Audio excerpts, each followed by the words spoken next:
हमने पिछले वीडियो में देखा था कि जो यहाँ पर आपने देखा था, पिछले वीडियो में क्या देखा था कि जो डब्ल्यूबीसी था वो दो भागों में डिवाइड था, ग्रेनुलोसाइट, एग्रेनुलोसाइट। और ग्रेनुलोसाइट जो था, ठीक है, वो तीन भागों में डिवाइड था, एसिडोफिल, बेसोफिल और न्यूट्रोफिल। और इसमें सबसे मैक्सिमम अमाउंट था किसका? न्यूट्रोफिल का, जो 70% थी, ठीक है। और जो एग्रेनुलोसाइट था वह दो भागों में डिवाइड था, वो था क्या? लिम्फोसाइट और था मोनोसाइट। और लिम्फोसाइट जो था, ठीक है, उस लिम्फोसाइट था और मोनोसाइट था। मोनोसाइट को मैक्रोफेज के नाम से भी जान रहे थे। मैक्रोफेज के नाम से इसलिए जान रहे थे कि जो मोनोसाइट है, ठीक है, वह लार्जेस्ट डब्ल्यूबीसी होता है, वो सबसे बड़ी डब्ल्यूबीसी होता है। इस कारण मोनोसाइट को मोनोसाइट को मैक्रोफेज के नाम से जाना जाता है, ठीक है। अब हम आगे पढ़ने जा रहे हैं, ठीक है। तो हमने देखा कि देखिए, एक मोनोसाइट था जिसे मैक्रोफेज के नाम से जान रहे थे, और प्लस एक था आपके पास न्यूट्रोफिल। क्या था? न्यूट्रोफिल। ये दोनों मिलकर बना रहे थे आपके, एक मोनोसाइट दूसरा न्यूट्रोफिल, ये दोनों मिलकर बना रहे थे आपके, ठीक है, फेगोसाइट। क्या बना रहे थे? फेगोसाइट, ठीक है। और फेगोसाइट का काम क्या था? भक्षण करना। किसका भक्षण करना? पैथोजन का भक्षण करना, पैथोजन को मारना, ठीक है। तो सबसे ज्यादा कौन था? न्यूट्रोफिल था। कितना परसेंट होता है? 70% होता है। सबसे हाईएस्ट क्या होता है? न्यूट्रोफिल होता है, ठीक है। और सबसे बड़ी कौन होता है? मोनोसाइट होता है, यानी लार्जेस्ट, लार्जेस्ट डब्ल्यूबीसी। ये सबसे बड़ी डब्ल्यूबीसी होती है कौन? मोनोसाइट, ठीक है। और न्यूट्रोफिल कितना होता है? 70%। दोनों मिलकर क्या बनाते हैं? फेगोसाइट का फॉर्मेशन करते हैं। चलिए हम आगे देखते हैं लिम्फोसाइट के बारे में। लिम्फोसाइट, ठीक है। बाबू लिम्फोसाइट दो पार्ट में होता है, इसके दो भाग होते हैं लिम्फोसाइट का, ठीक है। एक बी लिम्फोसाइट, बी लिम्फोसाइट। दूसरा होता है टी लिम्फोसाइट। क्या होता है? T lymphocyte.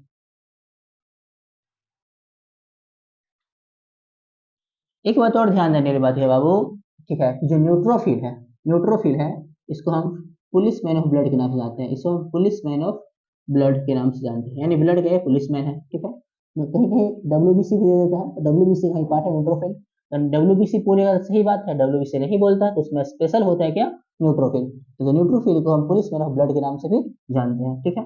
तो है जो लिम्फोसाइट है, दो भाग में, बी लिम्फोसाइट और टी लिम्फोसाइट। बी लिम्फोसाइट का जो निर्माण होता है, ठीक है, वो कौन करता है? वो बैन मैरो करता है। कौन सा बैन मैरो?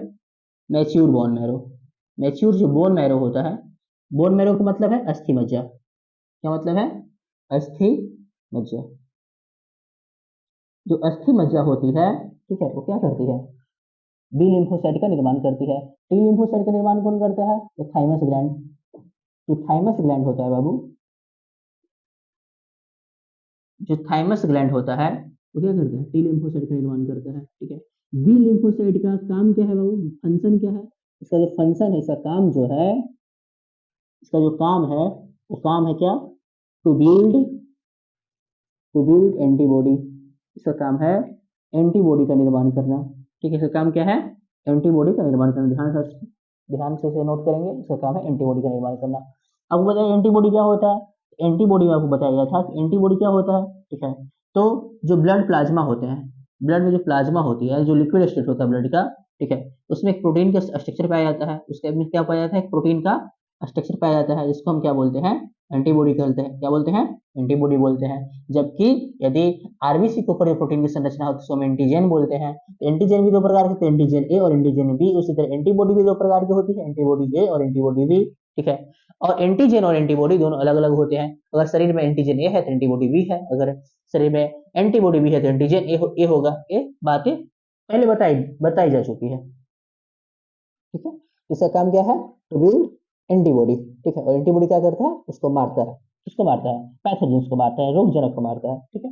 अब हम एक बात और ध्यान देंगे, ठीक है, कि जो पैथोजिन होते हैं, जो पैथोजिन होते हैं, पैथोजिन का मतलब जो रोग जनक होते हैं, जो रोग फैलाने वाले, ठीक है, उसे हम फॉरेन एंटीजन के लिए भी नाम से जानते हैं। क्या जानते हैं? फॉरेन एंटीजन के नाम से भी जानते हैं। कभी कभी एग्जाम पूछता है बाबू, ये फॉरेन एंटीजन के नाम से किसे जाना जाता है? तो फॉरेन एंटीजन के नाम से पैथोजिन को जाना जाता है। किसे जाना जाता है? पैथोजिन। पैथोजिन मतलब रोगजनक, रोगजनक मतलब जो रोग प्रोड्यूस करते हैं। इसमें मेन मेन क्या होता है? एक बैक्टीरिया होता है, एक वायरस होता है।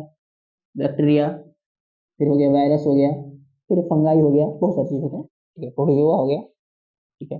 तो एक कंडीशन था किसका? हमने एक कंडीशन देखा डब्ल्यूबीसी का। किसका देखा? डब्ल्यूबीसी का, ठीक है।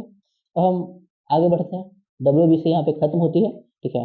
हम बढ़ते हैं अब किसके बारे में, प्लेटलेट्स के बारे में, ठीक है। तो आप इसका स्क्रीनशॉट ले सकते हैं, ठीक है।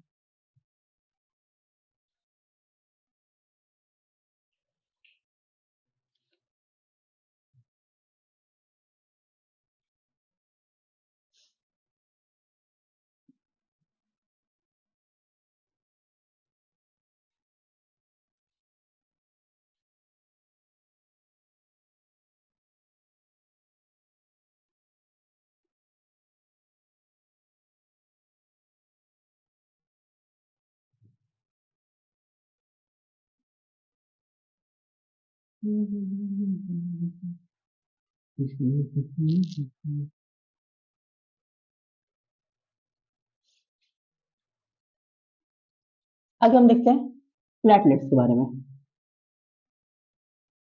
प्लेटलेट्स, प्लेटलेट्स का नाम है थ्रोम्बोसाइट, थ्रोम्बोसाइट, ठीक।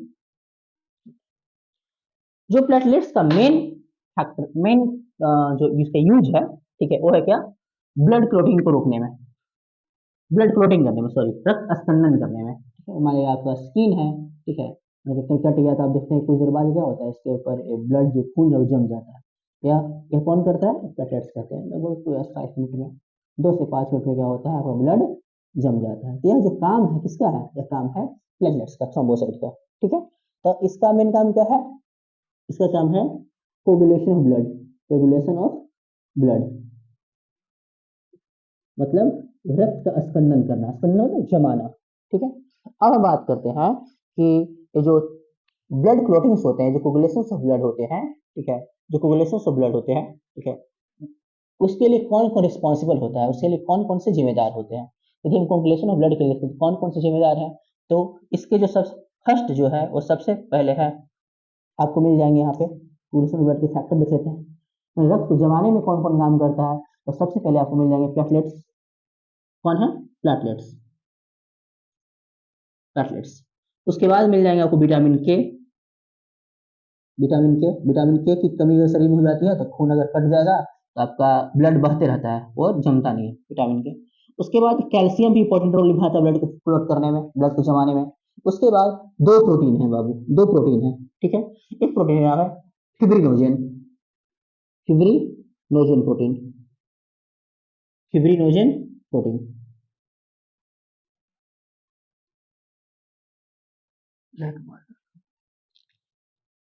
ठीक, फिब्रिनोजेन प्रोटीन। और एक है बाबू प्रोथ्रोम्बिन,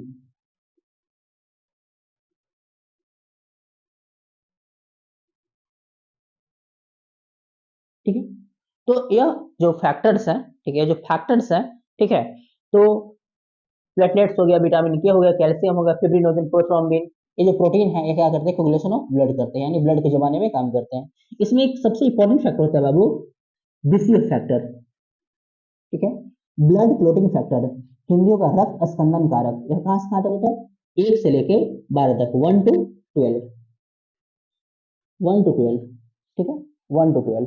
तो बीसीएफ कहां से कहां तक होते हैं, 1 to 12, यानी ब्लड प्रोटीन फैक्टर जो होता है 1 से 12 तक होता है, जो क्या करते हैं, ब्लड को कोगुलेट करने में, रक्त को जमाने में सबसे इंपॉर्टेंट रोल निभाते हैं। कौन कौन, ठीक है, एक हो गया प्लेटलेट्स, उसके बाद होगा विटामिन के, उसके बाद कैल्शियम, उसके बाद फिब्रिनोजन, उसके बाद प्रोथ्रोम्बिन, उसके बाद बीसीएफ, ब्लड क्लोटिंग फैक्टर, रक्त स्कंदन कारक। कहां से कहां तक होते हैं बाबू, 1 से 12 तक होते हैं।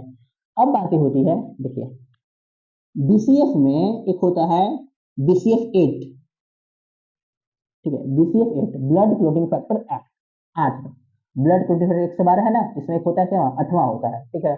तो बाबू अगर BCF8 की कमी हो जाएगी, ठीक है, तो अगर आपका ब्लड क्या होगा, वो क्लोट नहीं होगा, क्लोट नहीं होगा, मतलब ब्लड जो है वह जमेगा नहीं, ठीक है, सॉरी, कोगुलेट नहीं होगा, सॉरी,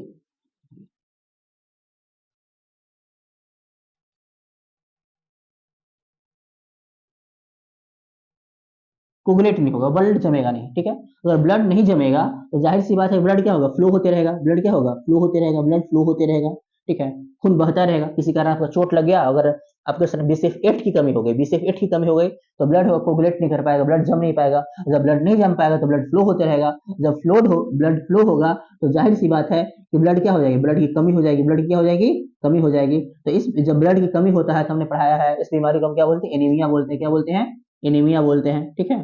तो अगर लेकिन यहाँ पे इसको हम क्या बोलेंगे, एनीमिया, लेकिन कैसा एनीमिया, इसको बोलते हैं हीमोफीलिया। क्या बोलते हैं, हीमोफीलिया, हीमोफीलिया, ठीक है। इसका एक नाम क्या है, हीमोफीलिया। ध्यान देने वाली बात है बाबू, ठीक है, कि हीमोफीलिया किसके कमी से होता है, बीसीएफ8 की कमी से होता है। किसकी कमी से होता है, बीसीएफ8 की कमी से होता है।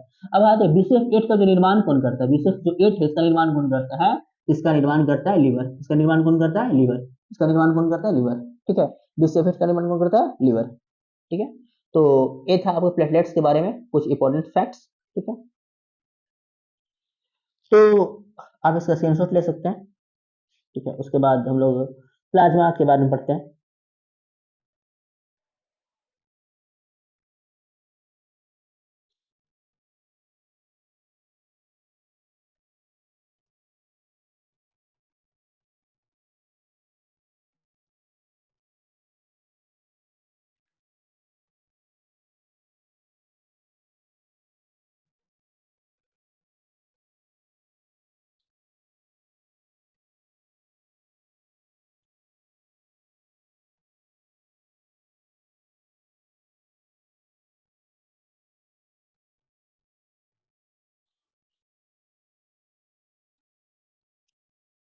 Next we talk about plasma.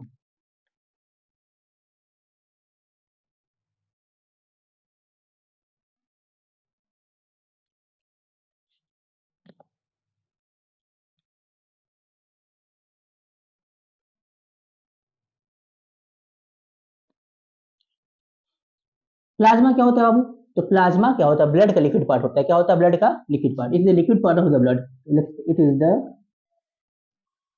Liquid part of blood,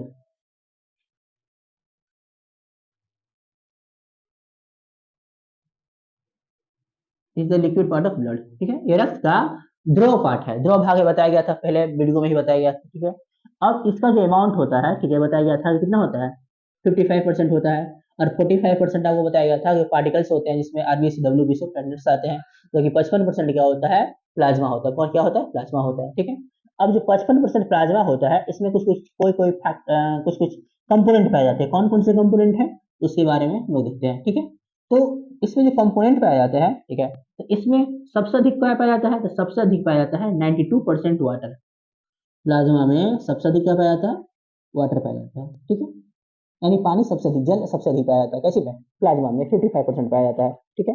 अब जो 7% हो जाते हैं, जो 7% होता है, तो 7% में प्रोटीन होता है। क्या होता है बाबू, प्रोटीन होता है, ठीक है।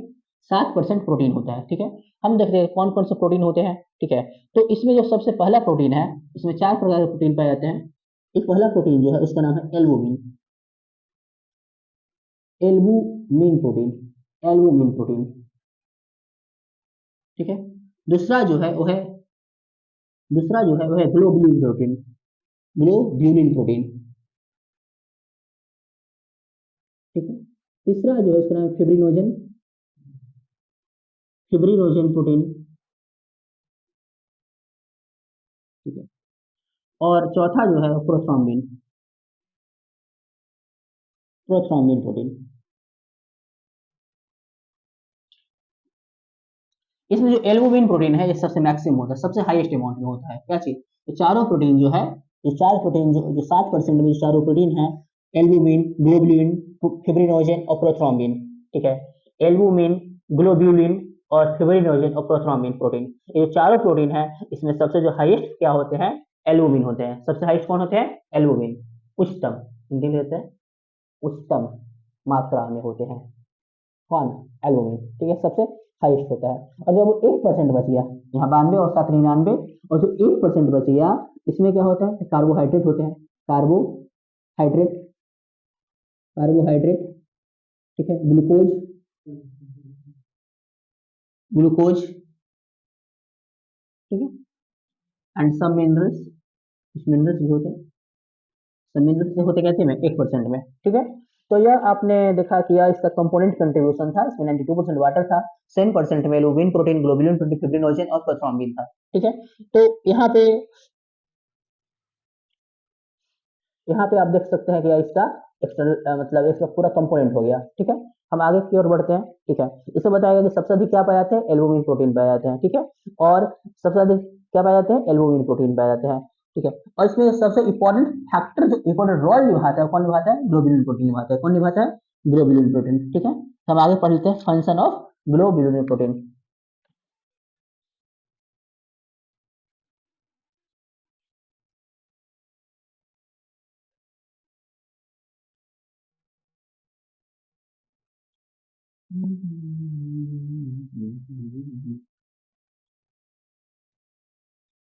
फंक्शन ऑफ ग्लोबुलिन प्रोटीन, ठीक है। इसका काम क्या करता है, इसका काम है टू बिल्ड एंटीबॉडी। तो क्या है इसका भी काम, क्या है, बिल्ड एंटीबॉडी। आपने बी लिम्फोसाइट का काम देखा था कि बी लिम्फोसाइट का भी वर्क था क्या, एंटीबॉडी का निर्माण करना।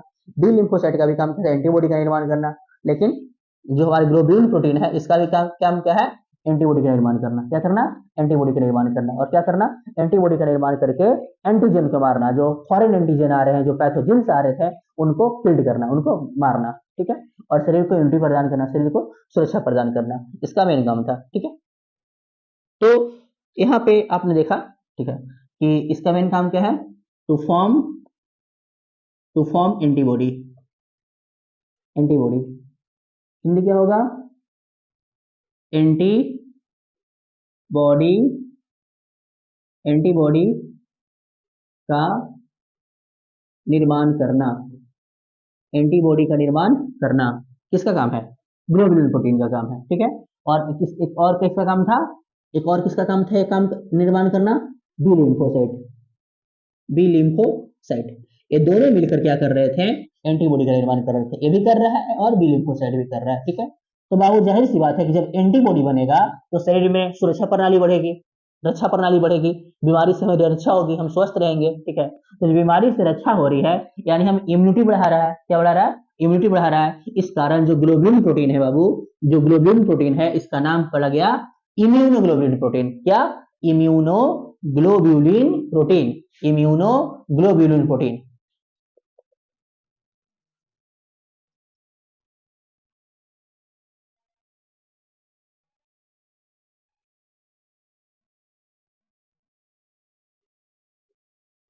इम्यूनोग्लोबुलिन प्रोटीन, ठीक है। ओरिजिनल में ग्लोबुलिन प्रोटीन है, लेकिन यह सुरक्षा इम्यून सिस्टम को बढ़िया कर रहा है, इम्यून सिस्टम को मजबूत कर रहा है, इस कारण इसका नाम पड़ गया इम्यूनोग्लोबुलिन प्रोटीन, ठीक है। इतना में किसी को दिक्कत नहीं होनी चाहिए in my point of view, ठीक है। तो इसे हम क्या करते हैं, इसे हम कुछ पार्ट में डिवाइड करते हैं, इसको कुछ कुछ पार्ट में डिवाइड करते हैं। इसको आईजी से डिवाइड कर सकते हैं, आई से इम्यून हो गया और जी से क्या हो गया, ग्लोबुलिन प्रोटीन हो गया, यानी आईजी प्रोटीन, ठीक है। अब आईजी प्रोटीन के कुछ पार्ट है, आईजी प्रोटीन के पार्ट है, ठीक है। इसके बारे में हम देख लेते हैं क्या क्या इसके पार्ट है, ठीक है। आप तब तक इसका स्क्रीनशॉट ले सकते हैं।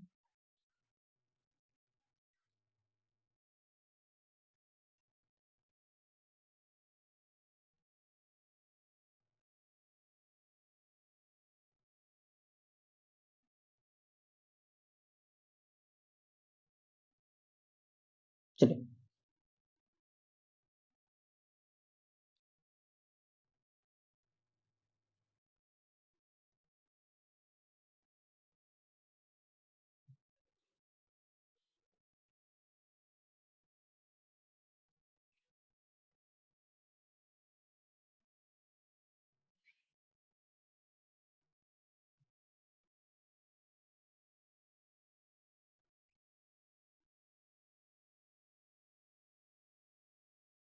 अभी रात्रि के 12 बज रहे हैं और आपके लिए वीडियो रिकॉर्ड की जा रही है। इस कारण हमें कुछ खुशी भी आ रही है क्योंकि यहाँ पे भयानक इन्वायरमेंट बना हुआ है, सुनसान जगह,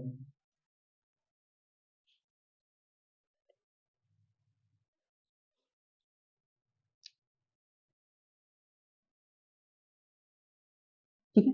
तो जो आईजी है इम्यूनोग्लोबुलिन प्रोटीन है, ठीक है, इसको क्लासिफाइड किया गया है, इसको बांटा गया है, ठीक है। तो आईजी जो है इम्यूनोग्लोबुलिन प्रोटीन है, ठीक है। इसका जो सबसे पहला पार्ट है, ठीक है, वो क्या है, वो सबसे पहला पार्ट है आईजी, मान इम्यूनोग्लोबुलिन प्रोटीन जी, इम्यूनो ग्लोबुलिन प्रोटीन जी। उसके बाद आता है IgA, आई हम IgA, ठीक है, इसमें मैं लिख सकता है IgG, इम्यूनोग्लोबुलिन प्रोटीन जी, IgA। उसके बाद आता है आपका IgE, उसके बाद आ जाता है IgD, उसके बाद आता है IgM, ठीक है। यानी यह 5 भाग में क्लासिफाइड किया गया है, ये 5 प्रकार के होते हैं, ठीक है।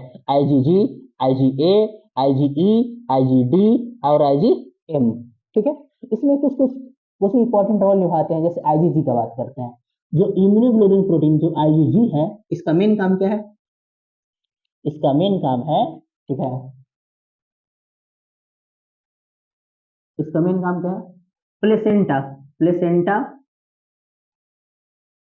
क्रॉस के थ्रू, प्लेसेंटा क्रॉस के थ्रू, ठीक है, बच्चे जो होते हैं, जो चिल्ड्रंस होते हैं माँ के गर्भ में, ठीक है, उनको इन्फेक्शन से बचाना, उनको क्या करते हैं? इन्फेक्शन से बचाना, इन्फेक्शन से बचाना, ठीक है, इन्फेक्शन से बचाना, ठीक।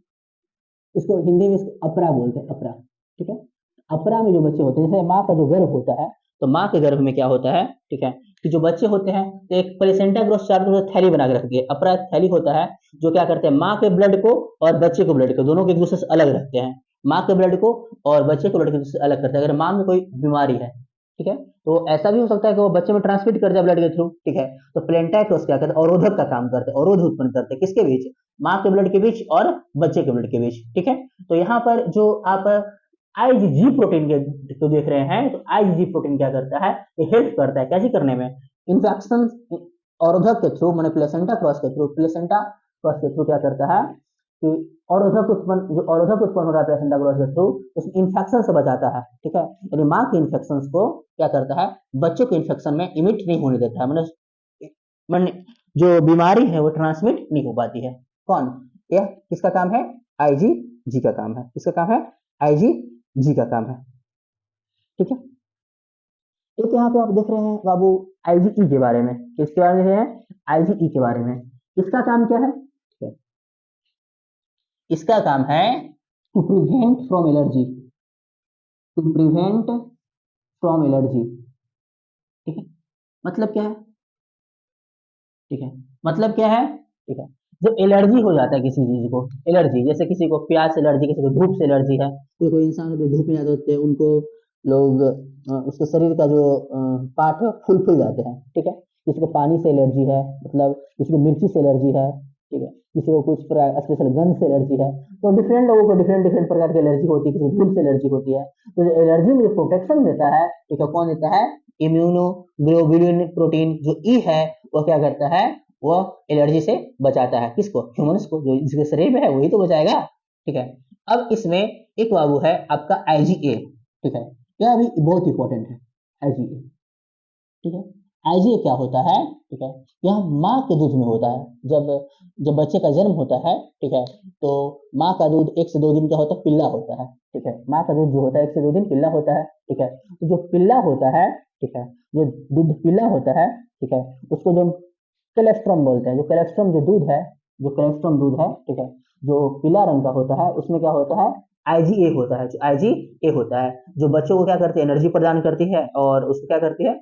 बच्चों को एनर्जी प्रदान करती है, और क्या करती है? उसे इम्यून सिस्टम प्रदान करती है, उसे इम्यून सिस्टम प्रदान करती है, कौन? कोलेस्ट्रॉम दूध। तो यह क्या होता है? यह माँ के दूध में होता है, कैसे होता है? माँ के दूध में, यानी मदर मिल्क, माँ के दूध में होता है 1 से 2 दिन के लिए, कितने दिन के लिए? 1 या 2 दिन के लिए, 1 या 2 डेज के लिए होता है, ठीक है।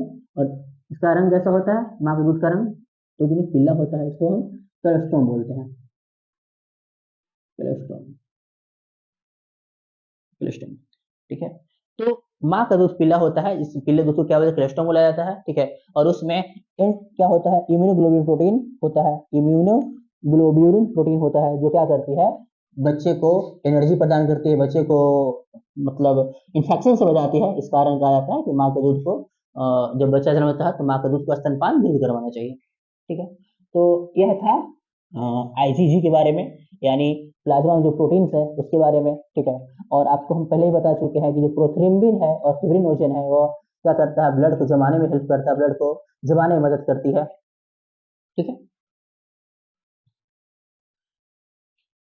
तो ये सारी बातें हो गई, ठीक है। अब कुछ और एक और प्रोटीन था उसका एल्बुमिन, ठीक है, उसके बारे में डिस्कस कर लेते हैं, ठीक है।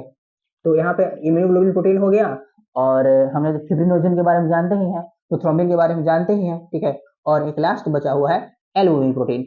एल्बुमिन प्रोटीन के बारे में हम जान लेते हैं, ठीक है।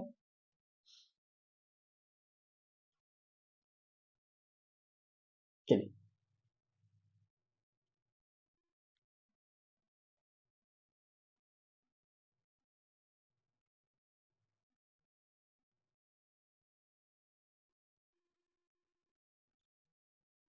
जो एल्बुमिन प्रोटीन होती है, देखते हैं हम लोग, ठीक है। जो एल्बुमिन प्रोटीन होती है, यह बहुत इंपॉर्टेंट रोल निभाती है, बहुत इंपॉर्टेंट रोल निभाती है, ठीक है। अब कैसा रोल निभाती है इसको हम समझते हैं, ठीक है। देखिए, अब ब्लड कंसंट्रेशन के बारे में जानते हैं, नहीं जानते तो बताते, कंसंट्रेशन क्या होता है, ब्लड कंसंट्रेशन, कंसंट्रेशन इसका हिंदी होता है रक्त, रक्त सांद्रता, ठीक है। ब्लड कंसंट्रेशन का मतलब क्या होता है, ठीक है। अगर हम ब्लड कंसंट्रेशन का बात करते हैं और रक्त सांद्रता की बात करते हैं, ठीक है, तो मान लेते हैं कि अगर, यदि हम एग्जांपल के रूप में मान लेते हैं किसी के शरीर में 100 ग्राम ब्लड है, ठीक है। अगर 100 ग्राम ब्लड है, इसमें मान लेते हैं कि 60 ग्राम वाटर है और 40 ग्राम ब्लड पार्टिकल्स यानी मिलकर बनाए हुए हैं, ठीक है। तो हम इसको बोलेंगे कि इसका कंसंट्रेशन लो है क्योंकि पानी ज़्यादा है, वाटर ज़्यादा है, ठीक है। इसका ब्लड का कंसंट्रेशन लो है, ठीक है। लेकिन अगर ऐसा रहता है जिसमें हम 20 ग्राम वाटर रहता, ठीक है, और 80 ग्राम क्या होता है ब्लड पार्टिकल्स होते हैं, ठीक है, जिसको बोलते हैं इसका जो ब्लड का कंसंट्रेशन वो हाई है, इसका जो रक्त की सांद्रता क्या है, हाई है, ठीक है। यानी जिसमें पानी की अगर मात्रा ज्यादा होगी, जल की मात्रा अगर ज्यादा होगी, इसको लो कंसंट्रेशन ब्लड बोलेंगे। जिसमें जिसमें जल की मात्रा कम होगी, उसको हाई कंसंट्रेशन ब्लड बोलेंगे, ठीक है। तो यह होता है कंसंट्रेशन। तो एल्बुमिन प्रोटीन जो होता है वो क्या करता है, वो कंसंट्रेशन बढ़ा के करता है, कंसंट्रेशन बढ़ाता है, किसका, ब्लड का कंसंट्रेशन करता है। इसका मेन फंक्शन क्या है, इसका मेन फंक्शन है to maintain, to maintain blood concentration.